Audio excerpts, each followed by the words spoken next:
એમનો આ છોકરો છે, તમે જુઓ, એમને છેલ્લા 1 વર્ષથી એક આવી એક બીમારી થઈ છે જેનો ઈલાજ કેટલા દવાખાના ફર્યા તમે? અમદાવાદ જઈને આવ્યા, એમ્બિશન જઈને આવ્યા, તમારે કીધું ને હા. આ છેલ્લું ફર્યા ગોધરાવાળો કેસ છે એ જગ્યાએ જવાનું બાકી. અમદાવાદ, નડિયાદ બધા જ હોસ્પિટલમાં ફરીને આવ્યા છે. અત્યારે ગોધરા એમની ટ્રીટમેન્ટ કરાવવાની છે, પણ એ ટ્રીટમેન્ટના જે ખર્ચો આવે છે, કેટલો ખર્ચો કીધો છે ટ્રીટમેન્ટનો? 35,000 થી 40,000નો ખર્ચો એ ટ્રીટમેન્ટ માટે અમને જરૂર છે.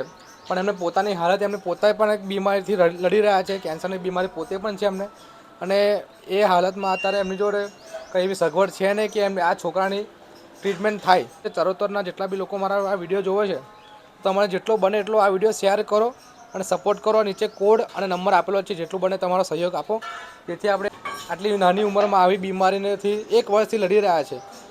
તો અગર એમની ટ્રીટમેન્ટ ના થાય તો કંઈક મોટી પ્રોબ્લેમ પણ ભવિષ્યમાં થઈ શકે છે. શું નામ તારું? હાર્દિક. હાર્દિક. સ્કૂલ જાઉં છું કે નહીં? કેમ નહીં જતો તું?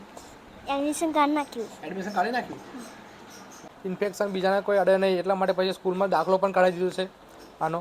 તો જેટલો બને એટલો અમને ભવિષ્યનો પણ સવાલ છે. તો આ વિડીયો જેટલો બને એટલો શેર કરો અને સહયોગ આલો, જેથી આપણે એમની ટ્રીટમેન્ટ કરાવી દઈએ. ગોધરા થવાની છે ને ટ્રીટમેન્ટ?